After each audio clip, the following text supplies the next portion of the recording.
5 after 4. And we are live. Make sure we give everybody an opportunity. All right. Is everybody looking at my lovely queen? Yes, ma'am. Okay. Well, I'm going to switch over into our presentation. Oops.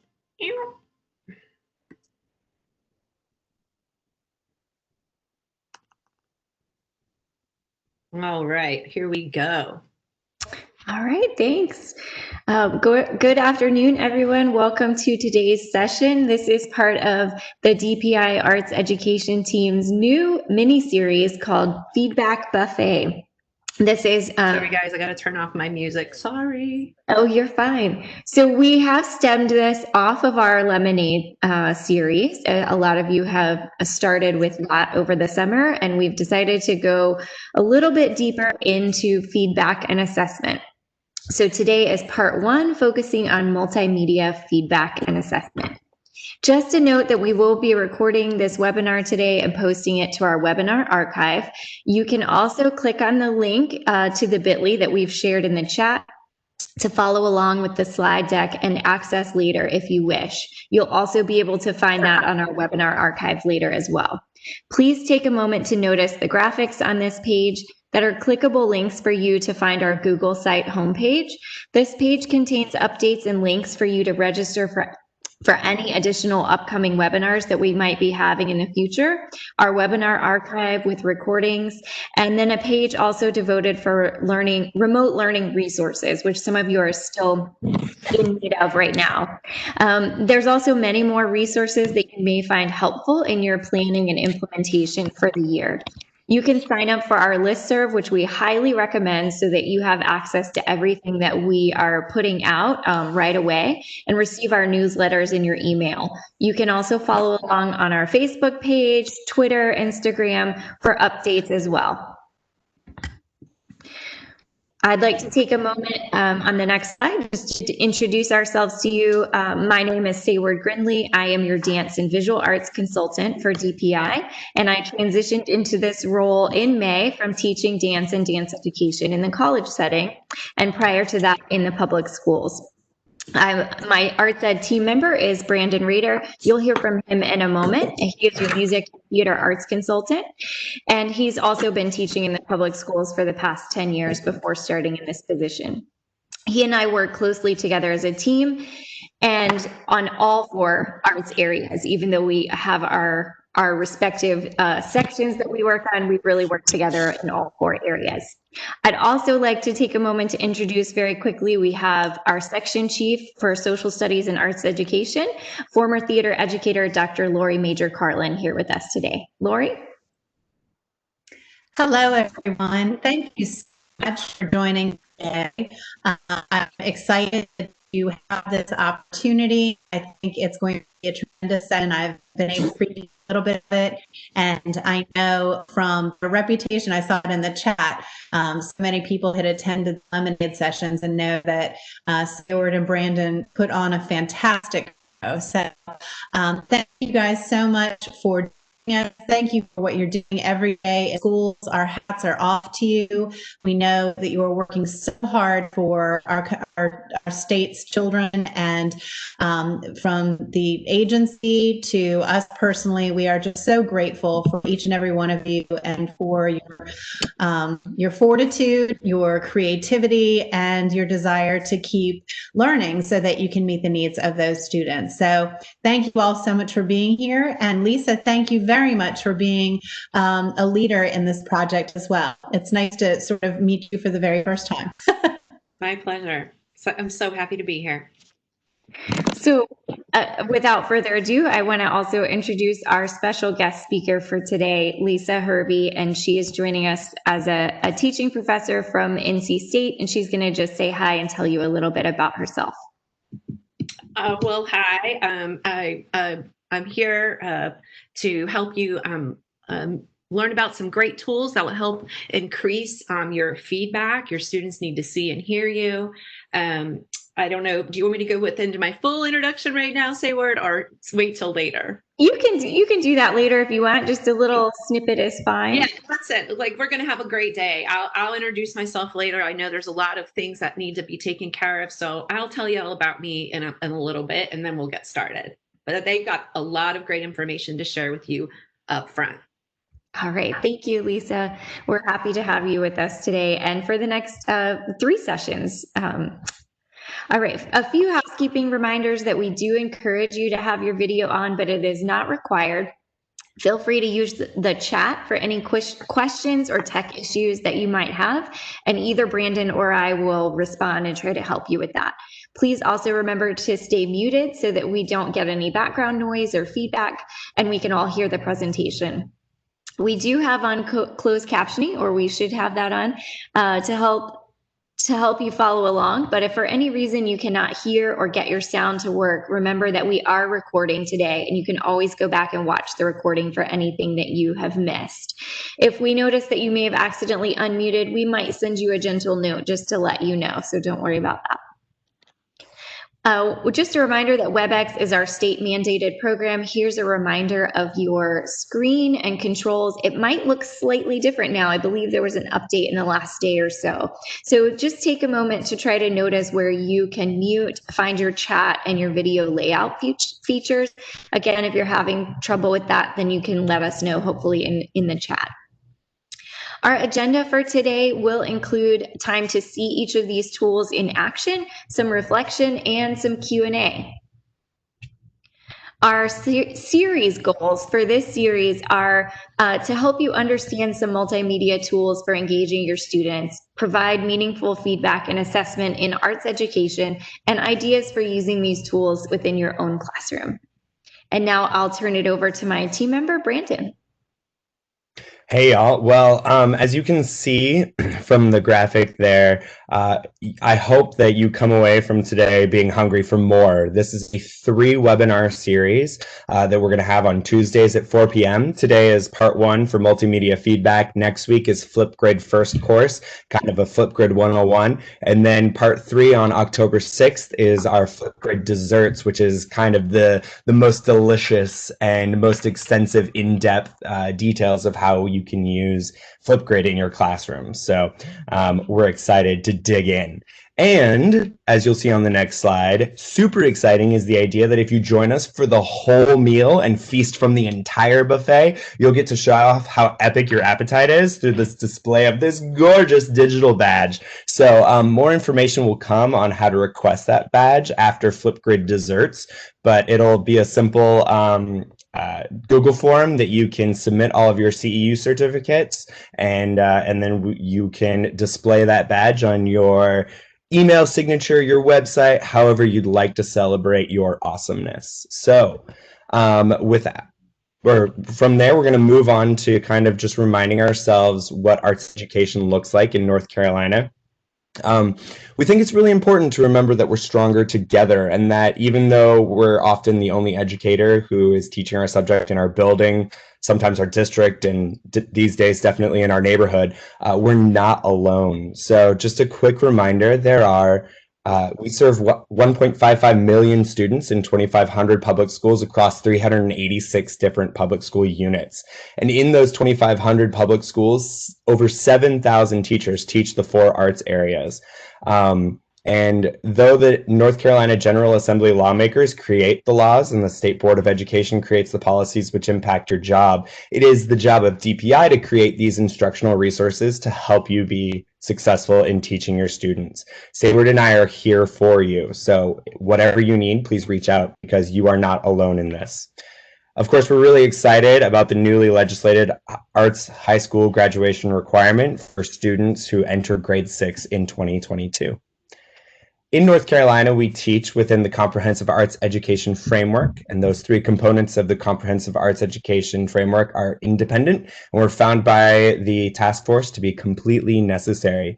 We encourage all educators to look for opportunities to partner with their local organizations, even in this virtual environment, to bring arts education, arts integration, and exposure to our students.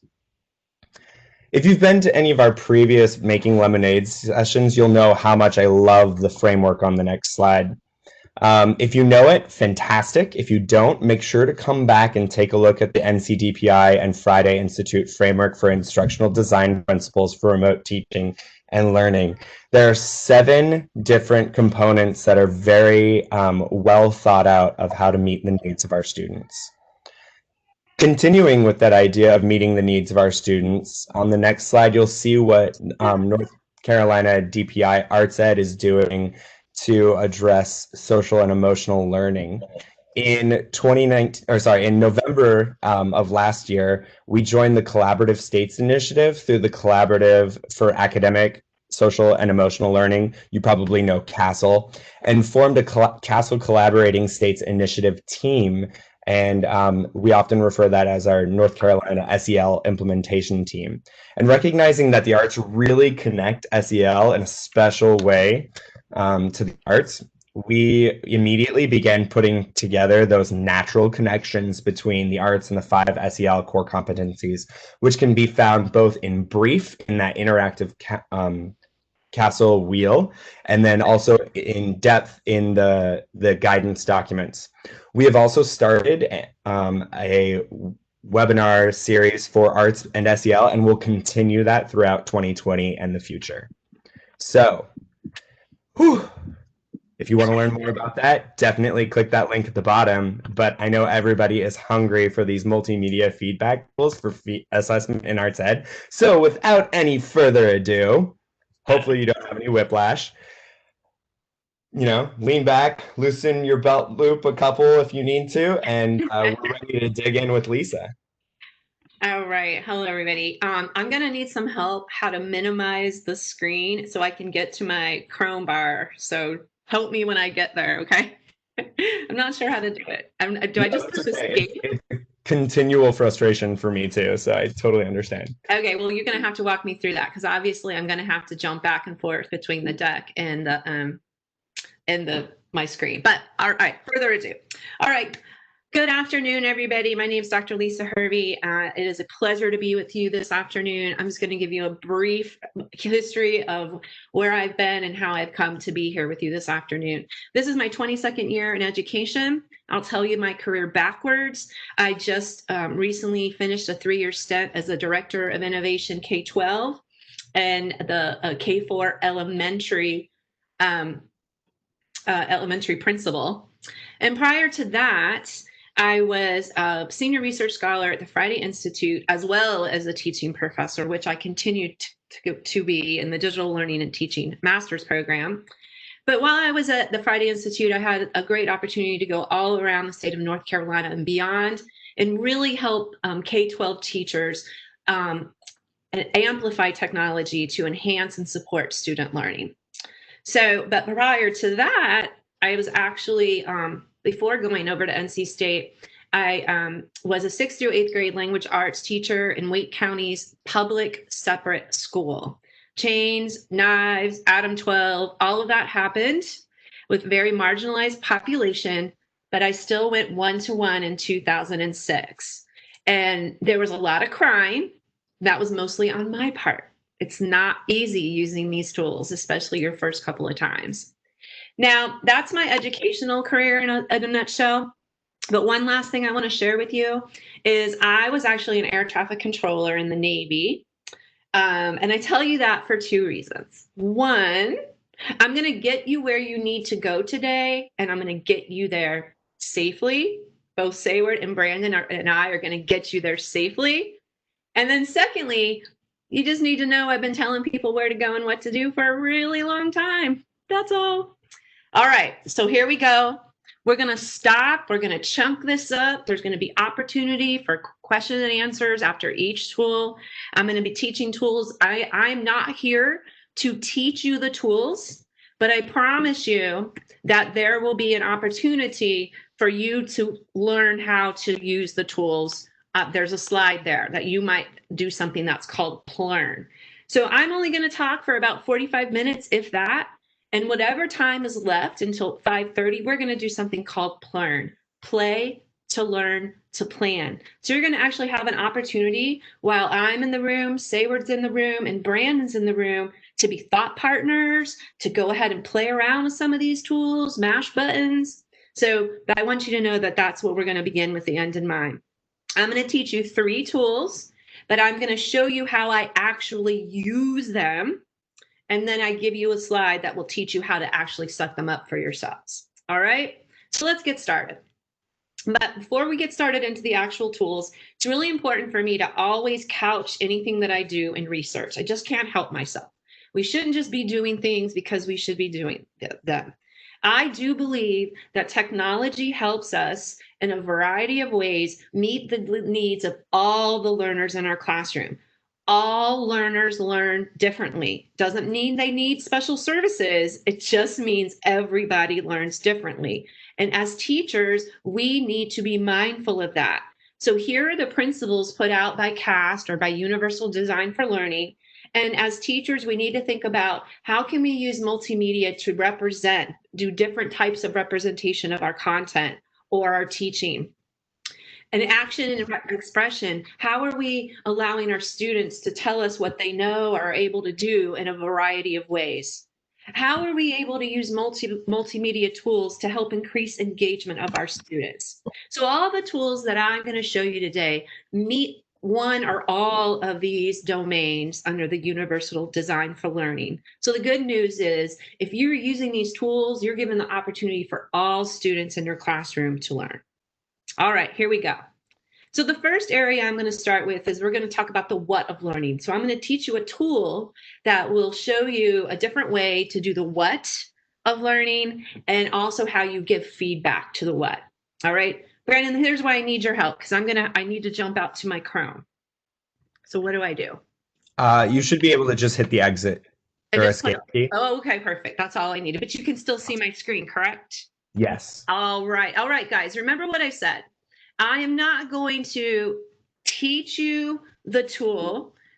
What I am going to do, oh, I see. It's hard for me to advance. I got it. All right. Don't forget, I just want to remind you, there's going to be a slide after every tool that's going to teach you how to do the tool. But that's not what I'm going to do right now. I'm going to show you how I use the tool, okay? So like I said, I'm a professor in the Digital Learning and Teaching Master's Program. And last spring, I taught reading across ECI 541, reading across the content areas. And I've asked them to give me permission to use some of their examples so that I can show you how I actually gave them feedback in the course. Because I use a lot of video and a lot of audio. Do I use rubrics? Yes. But there's almost always a video or an audio component that goes along with my feedback. So here we go. I'm going to stop right there. Brandon, Sayward, are there any questions or concerns in the chat before I move on to show them how I use Padlet to give feedback? Nope, no questions so far in the chat. Okay, so here we go. Now, all of you are going to be like, oh, Padlet. Yes, I know all about Padlet. You know, I don't really, I'm trying to find that Padlet. I hope it's this one. No. Hold on, guys. Oh, here it is. No, that's not it either. Hold on, y'all. I pulled up this, there it is. Got it. All right. So here's a Padlet. And again, I know some of you might be, some of you may not be, but Padlet's been around. It's very popular. So it's not so much about the Padlet part, but it's the features within Padlet that I believe are amazing. So in fact, I had my music teacher use a Padlet to do a karaoke recorder challenge over Trackout. Okay, so this is the shelf template. The shelf template, what it allows me to do, it allows me to hijack this first column. So that's where I might give my directions, tell kids what I want them to do, and then I can give a column to every kid or every class or period. That would be something that you would need to figure out what you want to do, okay? So that's the shelf. That's something you might learn with later. I personally, if I was teaching a period, every single one of my classes would have a shelf because the column for each kid could serve as a year-long portfolio of their best work. Just one thought. But that's not what we're here for. I could go on and on about the features of Padlet, but what I'm here is to show you some really cool features that people don't know about how you can give multimedia feedback. So my students have come in and they followed their directions. They've done what I've asked them to do. So I read their answer. This assignment was they were supposed to read a passage and apply some sort of readability test to it, like a fry, to figure out what its lexile was. So as a good teacher, I have a rubric, and now I'm ready to give her feedback. So I'm going to go ahead and give her a comment. How you add to a Padlet is you just simply add or push a plus button. And I'm going to go ahead and put the words feedback. All right. Now, I could certainly write some feedback. I could do that. Oops, now it's not letting me write. I could just write right back to her. That's fine. That's okay. So, but what happens is a lot of people don't realize is down here, this is called your WYSIWYG. What you see is what you get. WYSIWYG, what you see is what you get. So this is obviously to upload. This is obviously to link. And also, if you don't know what these symbols are on any Web 2.0 tool, put your cursor on it and breathe. And it'll tell you what it is. This one is obviously to make it bigger. This one's to take a picture. But here's what happens, people. Everybody ignores the poor little invisible snowman laying on his side. Like they just don't mash him. Like mash him. He's lonely. And look at what you get. You get all of these amazing features. So now I can choose to do two things. I can choose to give feedback to Julie just using my voice. Julie, I really love the book that you selected for your readability test. I was surprised. It has how high that lexile came out. Blah, blah, blah, blah, blah. Okay, you got it, right? I push play and save. I push playback and save. Do I ever listen to myself? No. I am a one-take recorder. Here's why. Your kids want to hear your voice, your ums, your ahs. The way you speak is what they want to hear because they miss you. So don't worry. Don't be worried about being perfect. They just want to hear you. So now, Julie, I can drop that rubric that I have for this assignment in my Moodle. I use Moodle. So I go in and I grade. I drop the yes, no rubric in, and then I write, see your feedback as a recording in your Padlet. And then Julie can come back to her Padlet and hear me. Okay? Good? Awesome, right? But how about we level it up? Let's see how else you can level it up. So I can do feedback. Let's say I want to do feedback in a different way in Padlet. You poor little invisible man laying on his side, mash him. And not only can I can actually film myself. I could draw an answer to them, but I'm not a good drawer. But I could actually draw something. So those of you in art, did you know that you can draw on Padlet sticky notes? Yes, you can. So, but let's do film. I can also record my feedback with me on film. And here's what I'm going to say about film. Here's the beautiful thing about film is you only have to be dressed from your neck up. I can literally put a scarf on, put a little makeup on, and put a clip in my hair and have my pajamas on underneath. And they don't know. So don't be afraid of film. Okay? They want to see your face. They like your face. So now I'm recording. Once again, Julie, I really appreciate the text that you chose.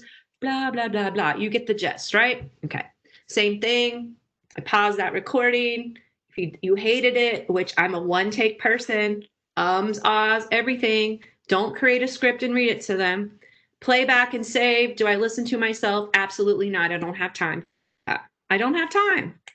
So you wait. You got to breathe. Padlet sometimes kind of makes you want to breathe. This is a great time to teach you an SEL trick. Ready? This is when you smell the cookies, blow the soup. That's right. Breathe.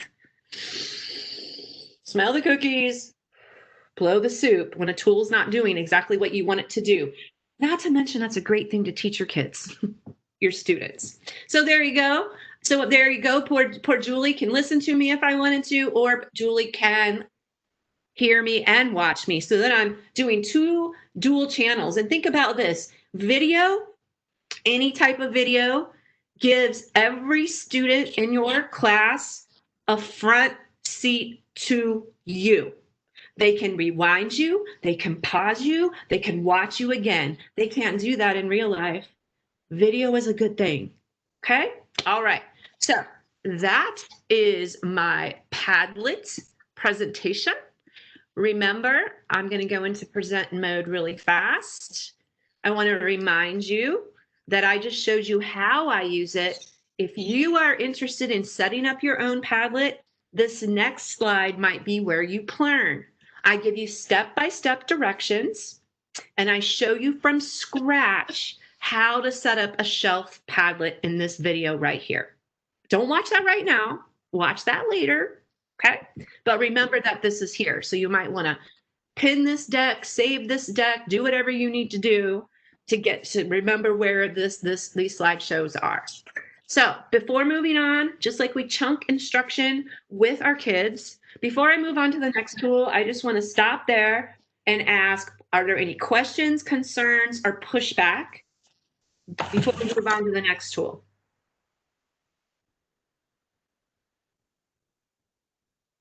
Say a word, Brandon, anything coming through the chat? There's not anything in the chat. So everyone feel free to write any questions or concerns or ideas that you have in the chat. We will come back to ideas later, but yeah, we're going to do ideas in just a minute. I just want any questions or concerns. Hold your ideas for just a second, because we're going to get you to go do that in a minute. Yeah, I think it's just worth pointing out that, like you talked about the shelf, there are other ones as well. Yeah. Like all of anything else that everybody else has ever used, like the back channel or the wall or the stream, the canvas, the grid, all of those things still work. They all still work. I'm excited about the map and the timeline, but yeah, we do have. And if we have time during Plurn, you know, in that video right here, I only show you how to do the shelf, but I'd be happy during Plurn just to real quick do my screen share, and we can show you all the different templates and what they mean. Okay, but we'll do that at the end. But here's got 2 questions now. A couple questions, and then we're going to ask you for your ideas. So this is your think time while we get these last 2 questions. What are some ideas that are coming right now? What are your ahas right now in some ways you think you might be able to use Padlet? Hold it in your brain. Don't put it in the chat. We're going to give you a place to put it. Question, say word. So first one from Hank is, does Padlet work with Canvas or PowerSchool? Well, it's a link. I mean, it does share directly, I think, to Google Classroom, but it would just be a link within inside of your Canvas. Okay. And then from Carolyn, will only that student see your feedback, or is it something that the rest of the class sees as well?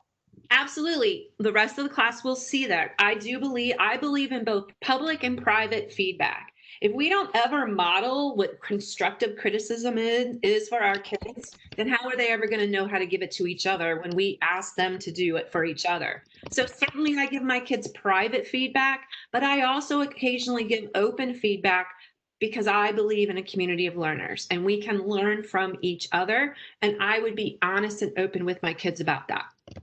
I have a question. Could students give each other feedback using that same way? Absolutely. Awesome. So like a group share project, they can go in and maybe they have to give 2 other people feedback. Absolutely. But I would have, again, remember, you have to model what you expect. So within that opportunity, I might go in or pick one buddy, an exemplar, and say, look at how I gave feedback. So you got to or after you've done it a few times too, you know, but that eventually that can be a scaffolding exercise to work towards giving each other. Absolutely. So. All right. So here, guys, this is how interactive it is. What we want to do, remember the whole series is called a buffet, but listen, we need your help, right? We have a bunch of ideas, but now what we want you to do is we want you to jump into this Padlet, and somebody might want to jump into the link. And we want you, all we're thinking about is just Padlet right now. So we've given you we've given you some columns. You can either scroll with 2 fingers on your pad, or there's a very small little scroll bar over there. So you're going to want to find your column. and then you're going to go in and see somebody's already doing it. The only thing I would add is, if I could, because we would like for us to be able to, for people to quickly find resources that they like. When you put your name in the title, could you also put your grade level? So that just when people are looking really fast, they can find, if they're looking for third grade, they can find third grade. But we have everything here. We have dance elementary, dance secondary. So go on in there. We're gonna turn the music on. We're gonna give you about 4 minutes. Well, we'll give you 3 minutes, and then we're gonna do a check-in. So get in on there, grab a sticky note. How you make your sticky note stick is you just click anywhere else on the board and it'll stay. Okay? So I'm going to set a timer, turn the music back on, and we're going to be on our way. Okay? Here we go.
Hey y'all, I just want to point out the fact that we have some people putting things in categories that don't necessarily match. If you scroll to the right, we have theater arts, we have technical theater, we have visual arts elementary and secondary as well. So make sure that if you're in visual art, you're scrolling all the way to the right. I just did it in alphabetical order by arts area. So yeah, keep scrolling.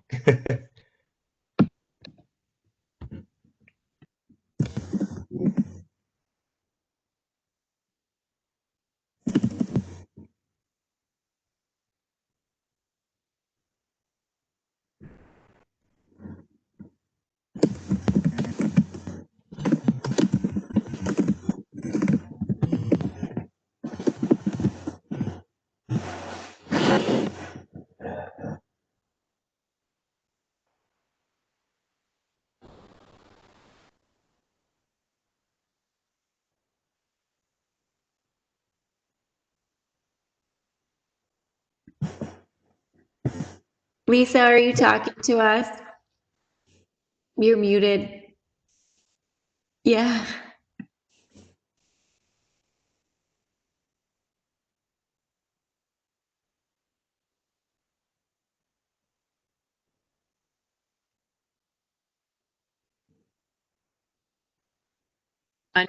Okay, sorry.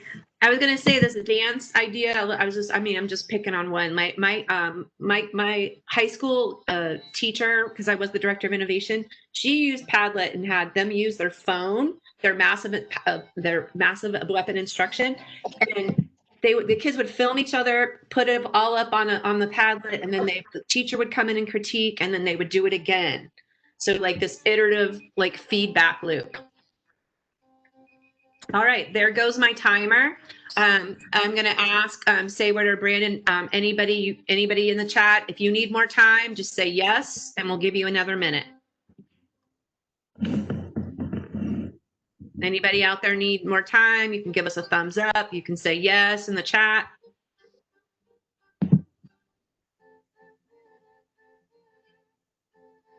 Anybody need more time, you guys? I think they're good. Okay, here we go. So we're moving on. Let me quiet that for a second. Okay. All right, guys. So we're going to go on. So the next tool, the next area we're going to go into is the how of learning. So I'm going to teach you another tool that is going to give you another way for you to show action and expression as well as your students. Again, I want to remind you that all the tools that I'm going to show you are free. Okay. Now, this next tool, though, in particular, is a little bit different. The last one I showed you was a Web 2.0 tool, right? It lives on the internet all on its own. This tool that I'm going to show you is a Chrome extension. So let me just talk about that just for one quick second, just in case you're not aware of what that is. What it is if you look at my Omnibar right here, where you type in your URL or your website, all the little icons beneath mine are called my bookmarks. And yes, they don't have words because your bookmarks don't have to have words. But anyway, but all along the next right to the right of my Omnibar are something called Google extensions. And where you get them is something called the Chrome store. And let's be honest, this is just my humble opinion. I relieve Sayward and Brandon of any liability around this. But if you're not using Chrome, I'm not sure why not. It's because it's not even about your computer anymore. It's about your browser. Okay. So the Chrome store is literally like, think about it as like Macy's, right? Where you can go buy some stuff for your browser, but it's all free. So where I get my extensions is in this thing called the Chrome web store. So I got this tool called Screencastify, and you load it from the store, and then just magically right here, it just appears on my bar. It just magically appears on my bar. Okay, so that is Screencastify. Now let me show you how I actually use it. You guys ready? All right. So first, let me explain what Screencastify is. I'm so silly. So Screencastify is when I go to mash this button, what it's going to do is it's going to help me film my screen. So whatever's on my screen, it's going to film, but it's also going to film my face. And so it'll be a picture in picture. All right. Now let me explain a little bit of something. As a professor in the Digital Learning Teaching Master's Program, you might imagine that I don't accept a lot of papers. Everybody turns in URLs to me. So they turn in a Padlet, they turn in a Canva, a Pictochart. I could go on and on. That's how they turn their work in. And so when I have to grade that, I have to use video. Here, let me show you an example. So my students have to do a synthesis. They do all these required reading, and then sometimes they do their synthesis in a Flipgrid. Sometimes they do it. I just give them all different tools because I'm trying to have them have an experience. So here's an example of a URL-based synthesis, right? So they all go into a wiki, into a gallery, and they drop this link in. And so what I do as the teacher, of course, as you know, I gotta like read through their work. You know, I know what I'm looking for. I know what the required materials are. I'm taking some mental notes in my brain and I'm grading. I know what I'm looking for. Look how they reference the chapter there. They reference the video there. So I know that they're hitting on all the required materials. Okay, great. But now I'm actually ready to grade. I have a rubric that said, did you clearly and consistently synthesize all required materials? But now I want to give Louise some feedback. So what I'm going to do is I'm going to go up here. I'm going to mash my Screencastify because I've already loaded it from the Chrome store. I'm going to use my desktop, right? So I want to be able to film everything. And I always, of course, you want to use your internal microphone. And I always embed my camera. Can you turn that off? Yes. But here's the thing. Again, you have to model what you expect. And if you can't get on video and be comfortable with it in front of your kids, then we can't expect them to be able to do that either. And look at what we've been doing for the last couple months. People have to be able to be okay to be on video. Okay. So here we go. So how I would do this is I would record. It's going to give me a countdown. There's my little picture-in-picture. I can move it around. I'm going to tap what I want to share. I share it. It's going to count me down.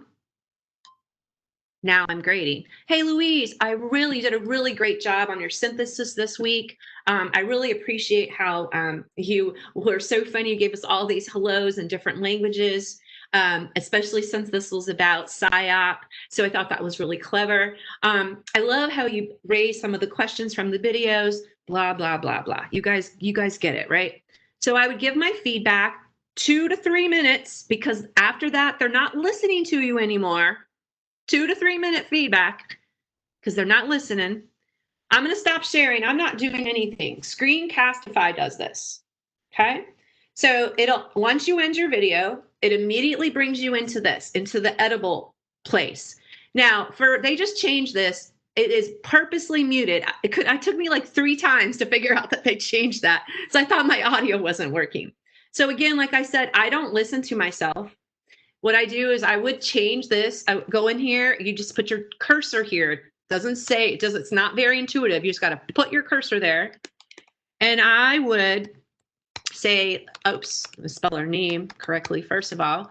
And I would say SJ for Story Jumper, right? Okay, now it automatically is going to put it into your Google Drive. There's nothing you can do to change that. That's just the way it's defaulted. I have to go in every once in a while and just clear out all my videos in my Google Drive. I find it difficult for the end user to push out Google Video. I don't know why, that's just me.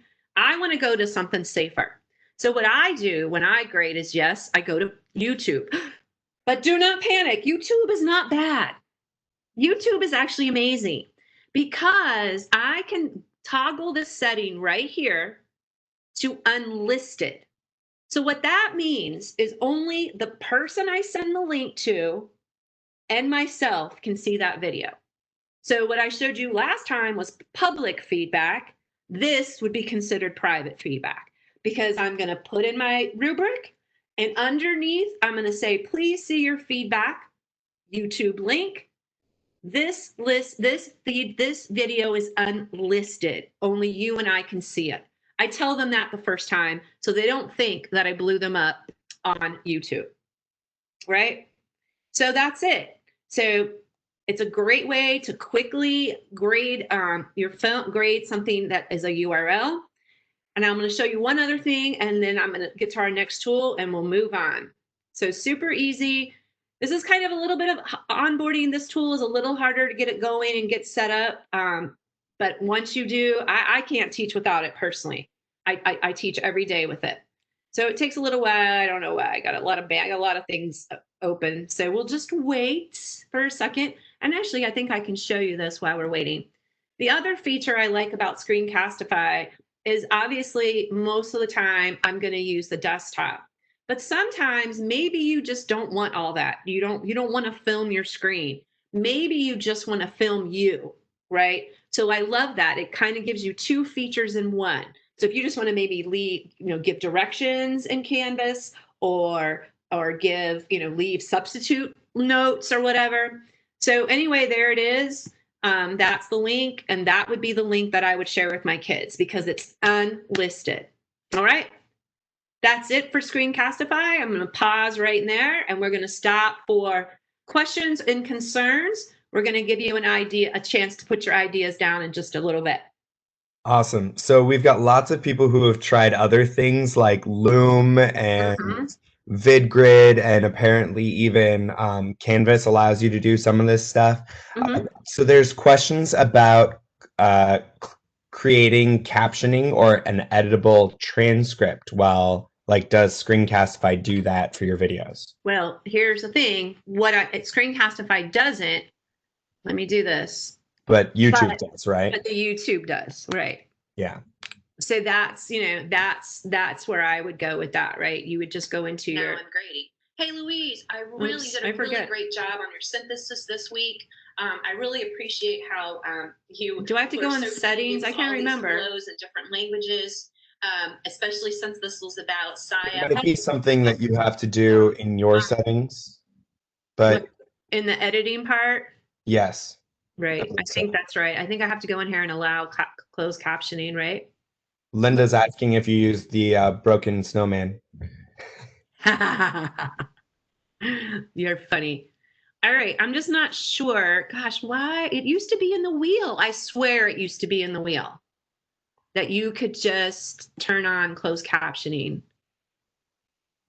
I don't know, guys. Oh, there you go. Original video, subtitles, closed captioning down there. Where? At the bottom of your screen. Right here? Yep. Here? Oh, yep. Got it. Okay. English. Come on. English. All right. Save. All right. And then hopefully that'll do it. You may have to, I don't know. That's the great thing about Google, right? You can hopefully Google it and find out. But you should be able to use YouTube's captioning. Yeah, we'll have to figure that out. I'm not sure why it's being weird. And I swear there used to be a better way. It used to be in the wheel. I'm not crazy. It used to be in the wheel that you could just turn the closed captioning on. So maybe we'll have to, maybe during Plurn, I'll kind of fiddle around with that and see if I can come up with an answer. But let's move on, and we will definitely figure that out. So let's move on with any questions or concerns about Screencastify and how you might use it, or not use it yet, but thoughts, questions, or concerns. Anything? That was really the only thing that they've been asking about. They've shared some things that they have done before that Brandon was talking about, but. Perfect. Yeah. So what I would do is right here, again, if you've never done a Padlet, this slide will get, this is like your Padlet slide 101. I'm going to show you how to set up a Padlet from scratch right here. Okay. So, but I'm ready to move on to our next tool so we can give you a good time and Plurn. Are we good to go? You mean Screencastify. I think you're actually supposed to be on slide 23. Oh, I'm sorry. You're good. You're good. I meant Screencastify. I'm sorry. You know, when this is our new doc, so you got to give us a little. This is the time of grace, right? Give us grace, and we're failing forward, but then we know what to do different next time. All right. So like last time, let's just take a few minutes though and drop into that Padlet one more time. It's probably already open in a tab on your toolbar, and you just want to drop in there, and once again, just in the same column. Just add another sticky, but now talk about how you might use Screencastify during this remote time. And again, I want to remind you that these tools are from crisis to the classroom. These are not just tools that I would believe that you would only continue to use just during remote learning. So jump in there, add some ideas. What you got going on? Yes. Right, just to record directions. Seriously. All right, but I'm going to show you another tool that might make that a little easier. But imagine you had your guys again. You could screencast a video. Like you could have your kids make a video of a performance or of playing art, or take a picture and email it to you, and you can screencast over that and begin. I've actually used video feedback to video. I know that's crazy, but what I would do is I play a little bit of their video and then I would stop and then I would say, you know what I like about that part? Or here's what I think you should be thinking about. Like, so I could actually stop their video and then give them feedback. So I know that's crazy, but it works. And they like seeing your face in the corner. They love it. All right, they're coming in, coming in, coming in. Woo! Yes. Loving these ideas. Woohoo!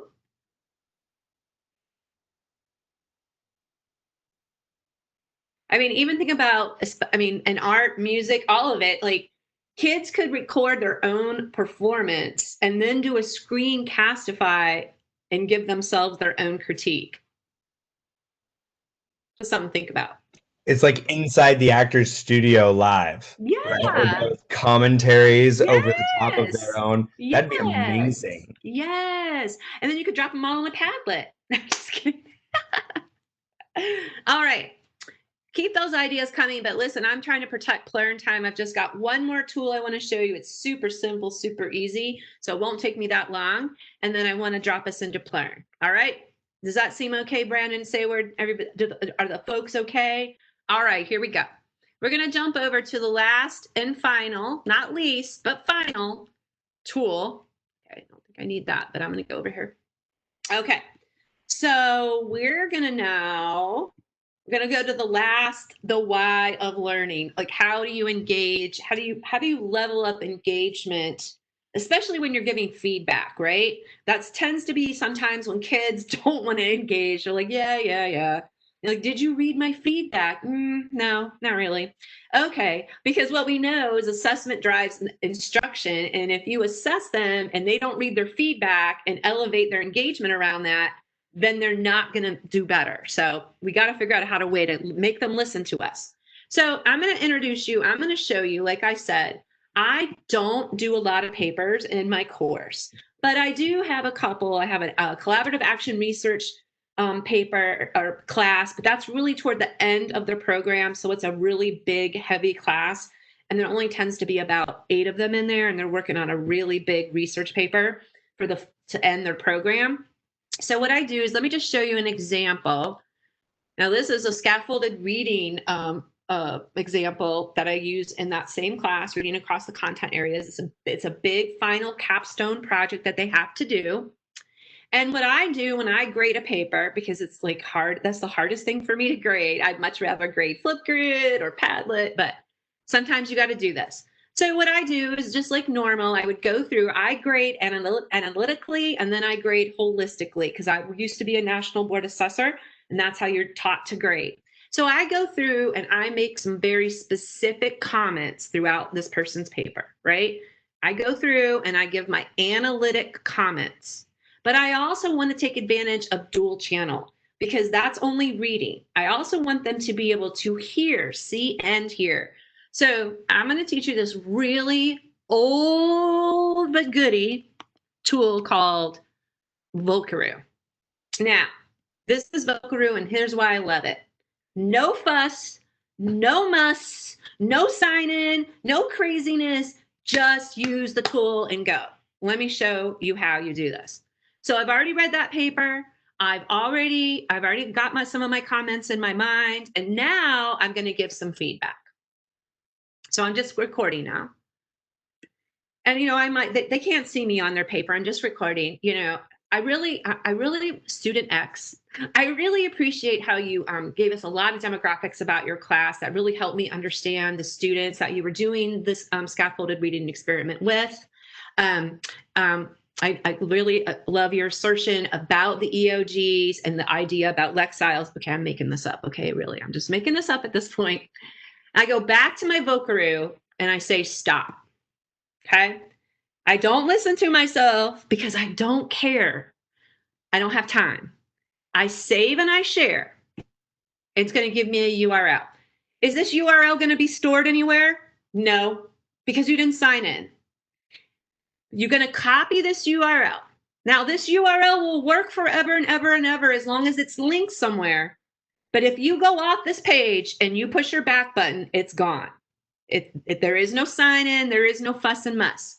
But when I go back to this student's paper, I grab this and I say something like overview. Can't even spell, y'all. Feedback. And then did you know if you drop a link into a chat, it actually, oops, I put it in the middle. Okay, hold on. Cancel, let's do it again. Because I copied and pasted in the wrong time and I split up my URL. So we're just gonna do overview, space, paste, okay. Comment. And that becomes a link. Do you know how excited kids are gonna be to listen to you while they get their feedback? And you can drop this anywhere, right? You can drop it anywhere a link can go.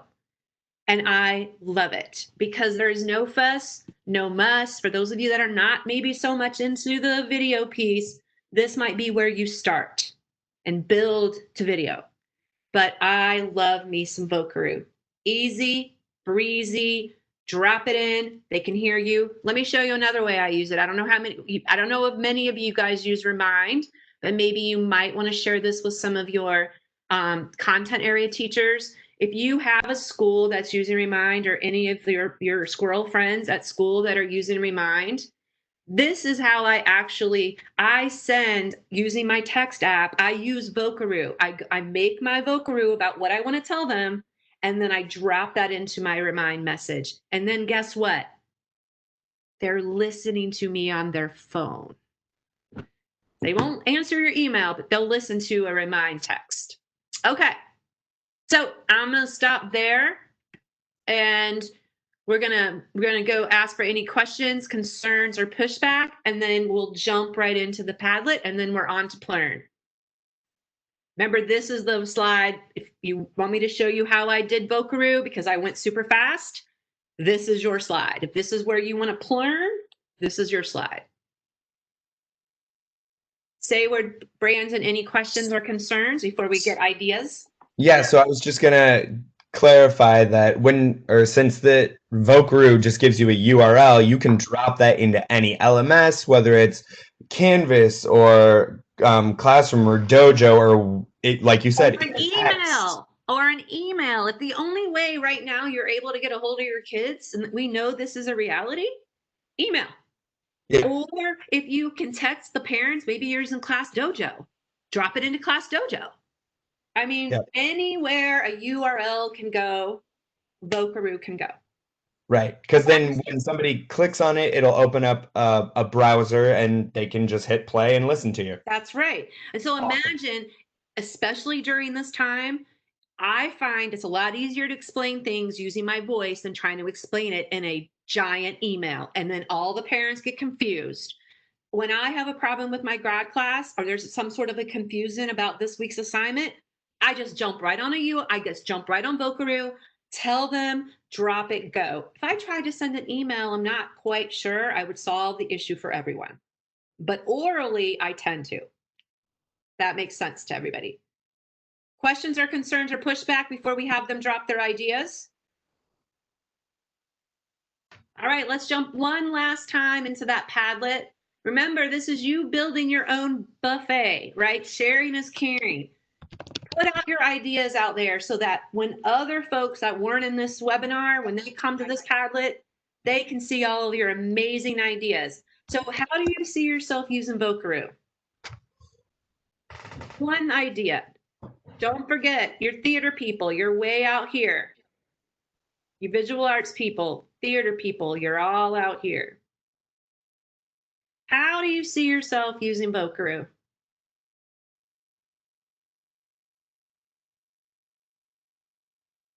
Yep. Yep.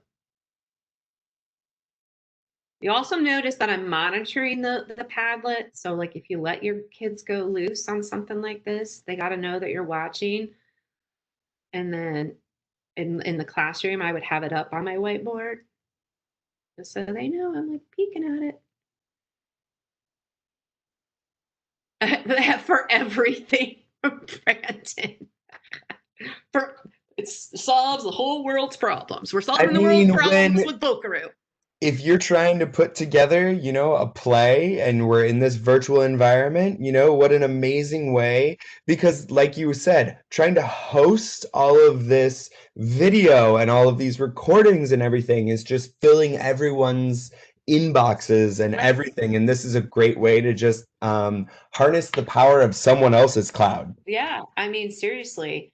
And there's no user sign in, no email required, nothing. Just Well, I love how simple. simple Vocaroo is that, I feel like my first grader here at home can hit the triangle to play, Yeah. the circle to record, and the square to stop. And then if for some reason they're using their iPad, I just know that when the kids click the link on a mobile device, the little play button actually has like a vibrating circle to like basically tell them like push this, mash this.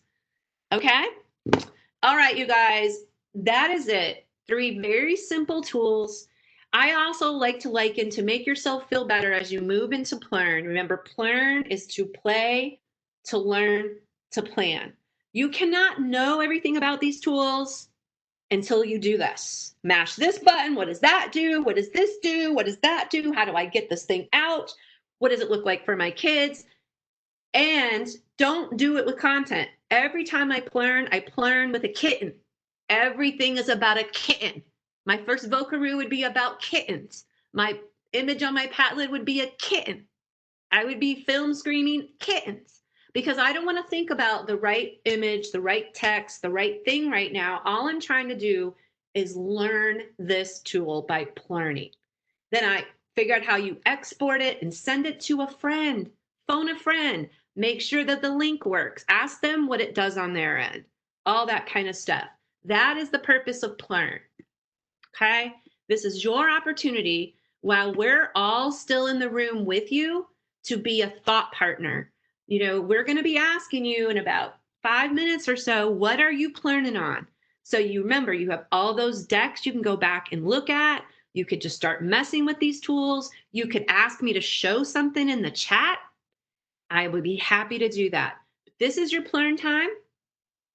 Brandon, Sayward, any last minute before I put some music on? And then don't hesitate to jump in the chat if you want us to answer a question or just grab the mic. Somebody asked if you have ever experienced a limit on Vocaroo. I've been all over Vocaroo's site here, and I don't see anything about a limit at all. No, but remember though, caution yourselves because just like kids, we need to chunk things up, and this is the day and age. I'm not going to talk about the good, the bad, or the ugly of it, but what we know is our kids have the attention spans of gnats. So remember 2 to 3 minutes. You start getting past 3 minutes and they're gone. So if you're going to like read a poem to them or maybe read a chapter to them, think about chunking it up in a series. But yeah, it's perfect to be reading. And then, you could, if a kindergartner was doing, I think, you could do a Zoom with your kindergartners and still have your reading circle, right? And you could be reading, right, that story, and the kids could be seeing you and doing the books. But you know what else? I would probably have a Vocaroo tab on at the same time. So then once that's done, then I would maybe email or drop into whatever so that every kid, maybe one kid wasn't in the Zoom. So then they could hear it afterward. Just a thought.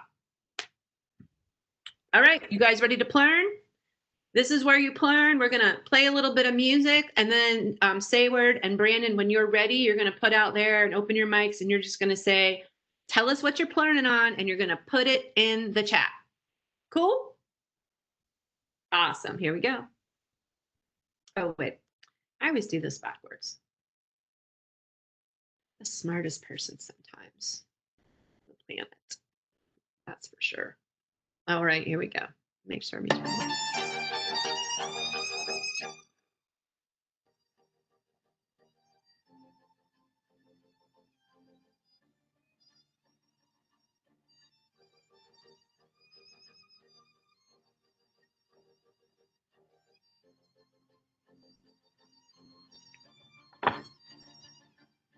We're here to be thought partners. No question is silly. We can stop and show you anything if you need.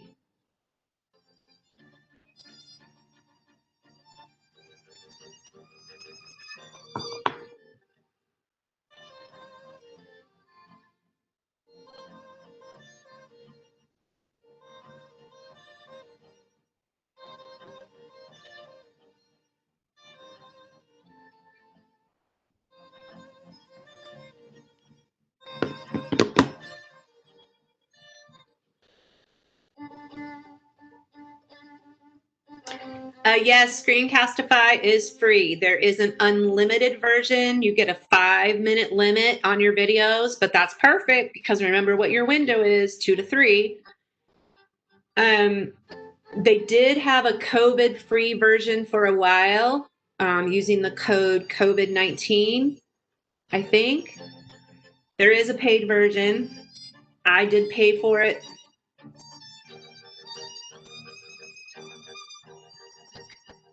But Screencastify is free and Padlet's free. Well, free up to 5 Padlets. Maybe 3 now, I'm not sure.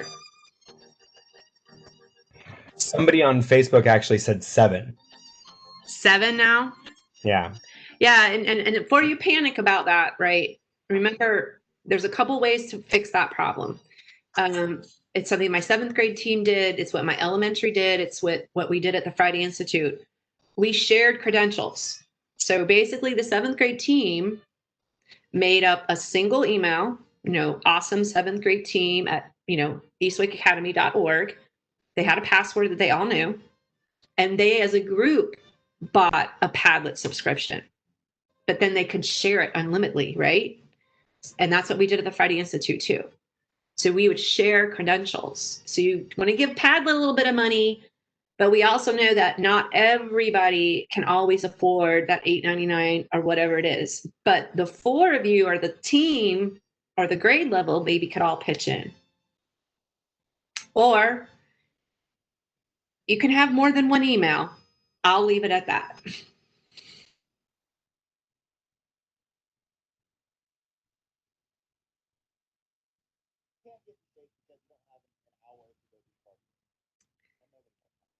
I had you turn down. I have never done an hour of cardio in the past 5-10 years. Oh, sorry, that's me, not you. Sub 10% body fat.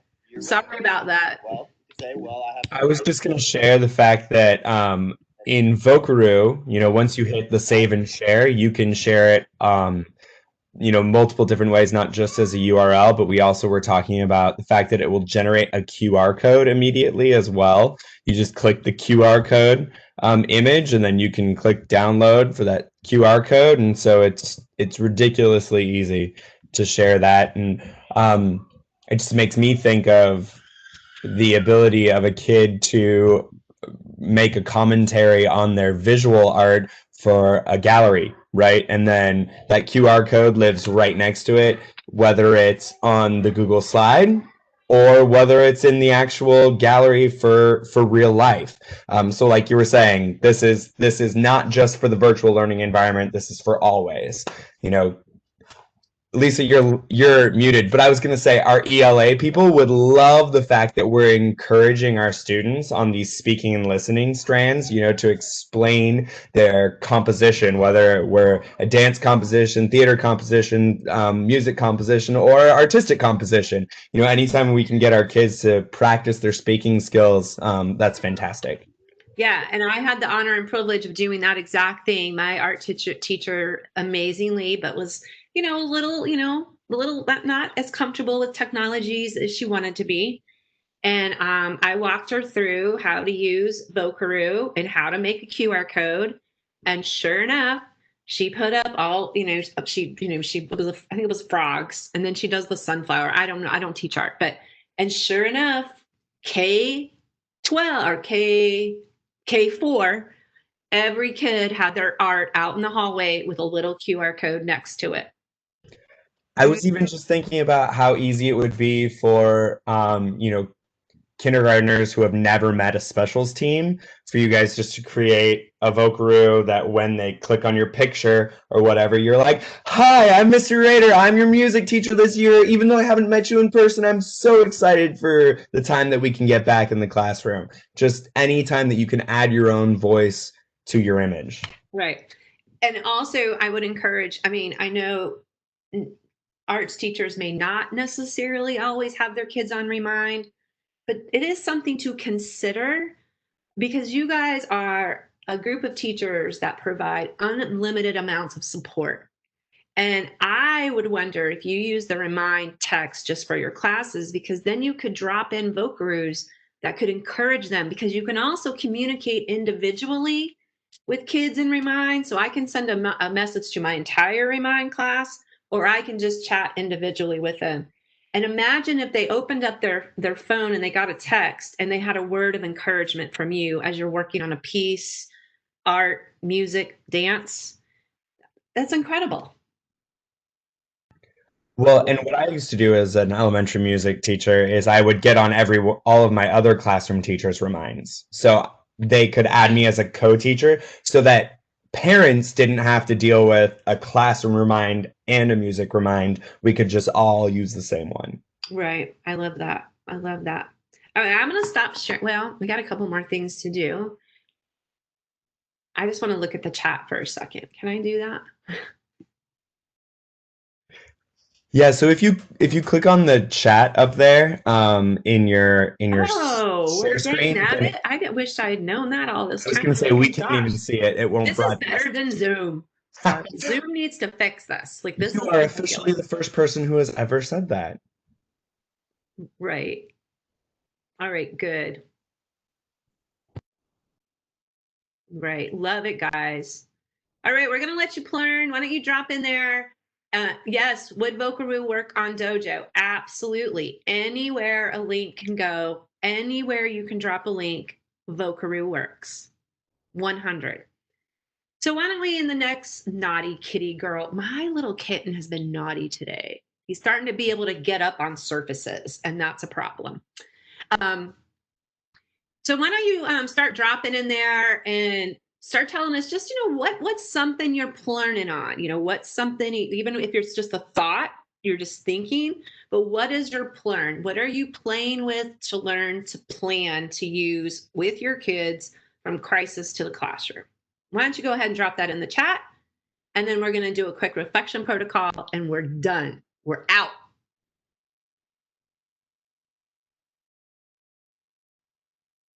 Flipgrid, good. Well, you'll be ready for our, you'll be ready and ready to go for our Flipgrid 101 next Tuesday. Same time. We'll do a quick Flipgrid 101. And then there's some amazing stuff we'll show you in 2 weeks from now. Yeah. Oh, and I never finished saying this, because this is about a time for gratitude and this is a time for grace. And not only is it about grace for everyone else, but it's about grace for yourself. So as you're playing with tools, any tool, right? I often liken tools just like to items on a menu that are denoted as spicy, right? You know what I'm talking about. You get that 1 jalapeno or 2 jalapeno or 3 jalapeno, right? Well, that's the way I look at tools. So when I look at these tools in terms of differentiation and capacity and ease of use, I will tell you that Vocaroo is going to be your 1 pepper tool. Padlet is your 2 pepper tool. And Screencastify is your 3 pepper tool. Okay, just so give yourself some grace, and maybe don't start with the hardest tool, right? Don't start with the 3 pepper tool. And remember, you want to use these tools with one activity with one smaller group of your kids and your best kids, right? And then you stop. You reflect, see what worked, what didn't work, and then you can scale using this tool with the rest of your classes. Okay? Yeah, Screencastify with the coach's eye. Absolutely. Because you could film them on the field and then pull that up put that up on YouTube, and then Screencastify over it. And you can annotate. I didn't even show that feature. Ooh. You can actually annotate when you're screening in Screencastify. A toolbar shows up in the lower left-hand corner, and one's like a little stick. Yep, Vocaroo and Google Slides. Just yeah, exactly. Or even if you don't want to do video, like use the webcam only, just think about if when we are back to school and you have to be out, you could pull up your whiteboard, and the thing that's up on your whiteboard is the Vocaroo waiting to be played. And all the substitute has to do is just touch the button, and then you're speaking to your class and you're not even there.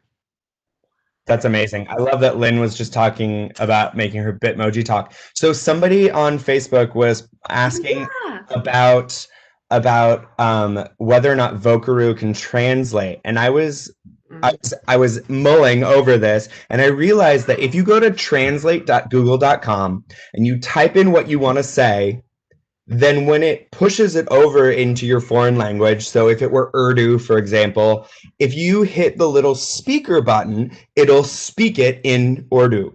And so you could hit the Vocaroo. You got 2 tabs open. And then click on the Urdu recording, and then you could just send that off, and boom, you've now created a translated version of it using 2 different tools. So hopefully that will, whether it's Spanish or French or whatever language you might have, Mandarin. Right. I think a few years ago, I had students do that in my ballet classes that were over here from Japan, and they didn't speak any English. And so they had their phone out, and I know that they were recording things and translating things as I would tell them stuff. So that's amazing. That's awesome. Yeah. Love that idea. Love that. I'm going to add that. You know what? I'm going to borrow that and add it to the next time I do Vocaroo. So thank you for that. So I learn all the time. This is all about borrowing awesome, y'all. Borrow awesome. That's what teachers do. Borrow it. So everything in our presentation is stealable, borrowable, doable. But what we'd like to do now is we want to encourage you to please continue to learn, right? You get on your couch, maybe pop a bowl of popcorn, put your favorite socks on or whatever it is, and you just have to mash the buttons. You cannot break a Web 2.0 tool. You cannot break the internet, but you will not know what a tool does until you are willing to take risk with intention and fail forward. That's it. Technology will fail, but it's not about the failure. It's about what you do after that will show your kids how to deal with technology. Okay? It does fail visibly. It makes us feel like first-year teachers. But we owe it to our kids to make learning look like how kids live. I'm not going to rob my kids of their future because I'm afraid of technology. We have to get out of our own way. I'm a digital immigrant. Oh my gosh. I can leave my house without my phone and I'm going to be okay. But in K-12, there are no more digital immigrants there. That's over. Done, done, done. There are no more digital immigrants coming to K-12. Okay? Okay, but you have got this. You got to remember that you have got this. Try one thing with one small group of kids, right? You can't boil the ocean in a day. All right? Don't learn a tool on Friday and think you're going to teach with it on Monday. Not going to happen. Okay? So I want to also just give you one more thing that you can borrow that you can always use. I think especially in specials, really quick reflective protocols would really be helpful for you guys because you have sometimes such a limited time with your kids. So let's just I don't believe learning occurs until we actually reflect. Okay, so here's what we're going to do. We're going to reflect using something called a stoplight protocol. And you're just going to drop it right in the chat. You could do R, Y, G, whatever. But after this presentation, we would just love to hear from you because feedback for us is a gift and it's also a commitment to yourself and to your kids. Based on this presentation, what are you going to stop doing? Crisis to the classroom. based on this presentation, what are you going to start? What are you going to be willing to take risk with intention on?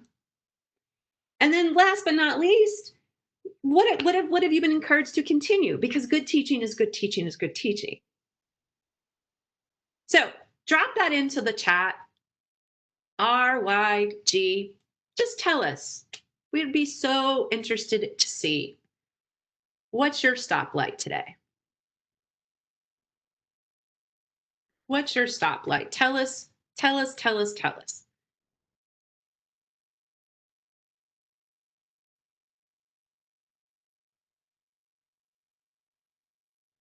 Yellow, red, yellow, green, go. I love it. All right. We got people out there. Here we go. Yes. Yes. That is a correct. Get out of your own way. You can't break it. You learn with something for 5 to 10 minutes and you don't like it, move on to the next tool. Yes. Style. That's, oh, thank you. That is my greatest hopeful. If you take one thing away from this entire thing, is stop being so worried about yourself in video. They don't care. They're so happy to see you and hear you. They do not care. Be you. You're you in your classroom, aren't you? You're goofy in your classroom. What's the difference if you're on video? All right, let's see. Stop writing all your feedback. Let's see.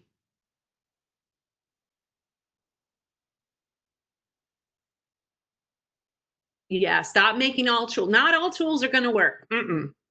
But that's part of what, that's the muscle that you're growing. It's actually your TPAC, your technological pedagogical knowledge, is that you're learning how to evaluate tools and does this fit? Because not all tools scream a certain content area. Some do, but some don't. And it's up to us to bring our own pedagogy to bear to figure out how I can make this tool work for me.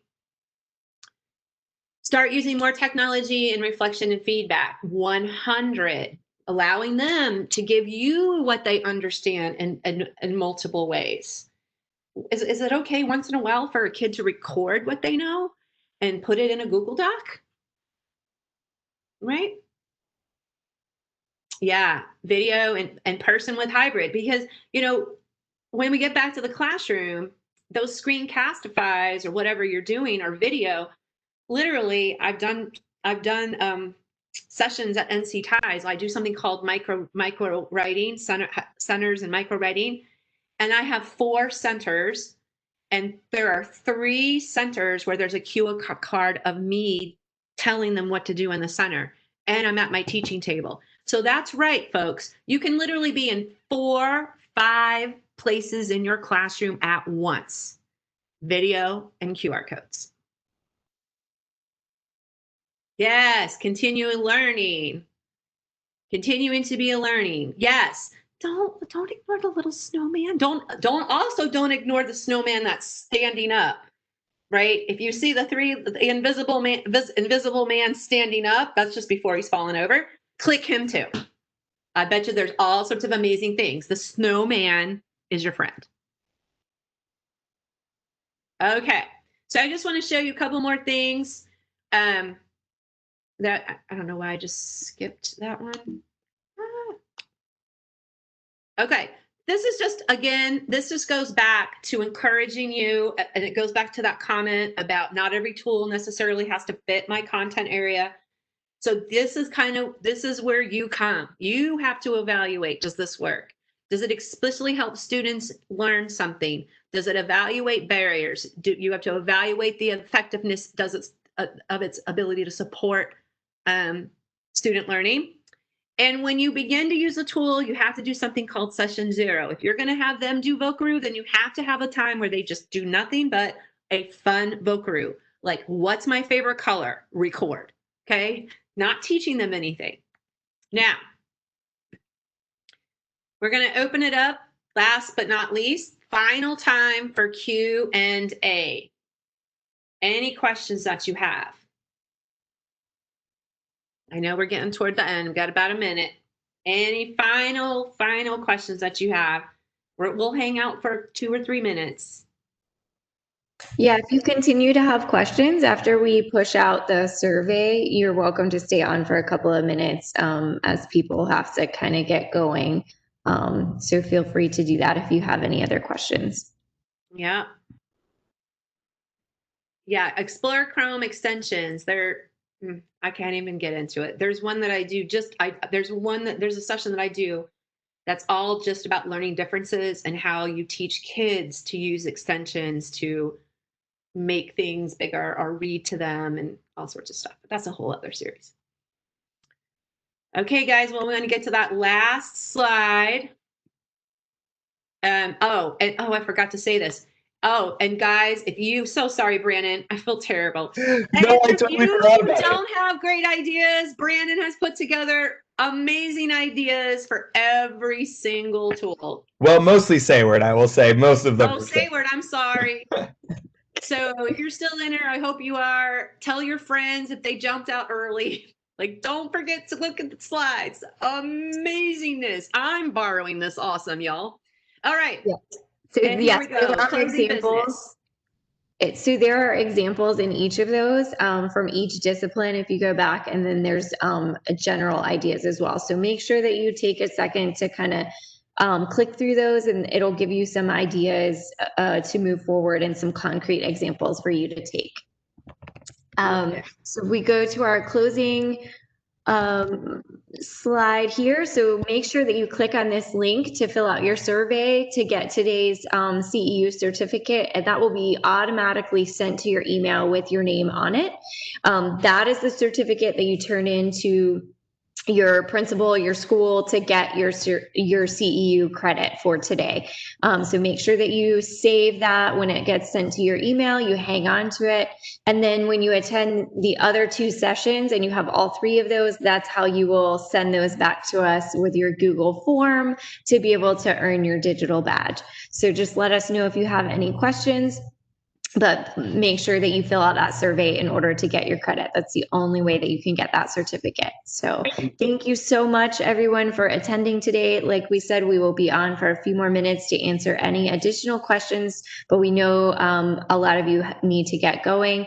So once again, thank you, Next Lisa. slide. Thank you, Lisa. Next slide. We just added this in right beforehand. So we need your help because we want to spread the word and we want to really make sure that everybody gets this amazing information with Lisa sharing us all of this buffet. You know, we're going to dive into Flipgrid next week. So, you know, these are our handles, these are our hashtags, and that link right there is what you can share with everyone so that they can register as well. Everything's going to be archived on our website, so people can still go back and watch today's and fill out the survey and get their CEU certificate and still work towards their digital badge, or they can come and have an a la carte meal and just do Flipgrids next week and the week after. So definitely share all of this information as much as you can. And then I think we have one more slide at the very end, just with our contact information and all that good stuff. Of course, everything is hyperlinked. So see you next Tuesday. Next Tuesday. And thank you for showing up for your kids each and every day. Thank you. Thank you.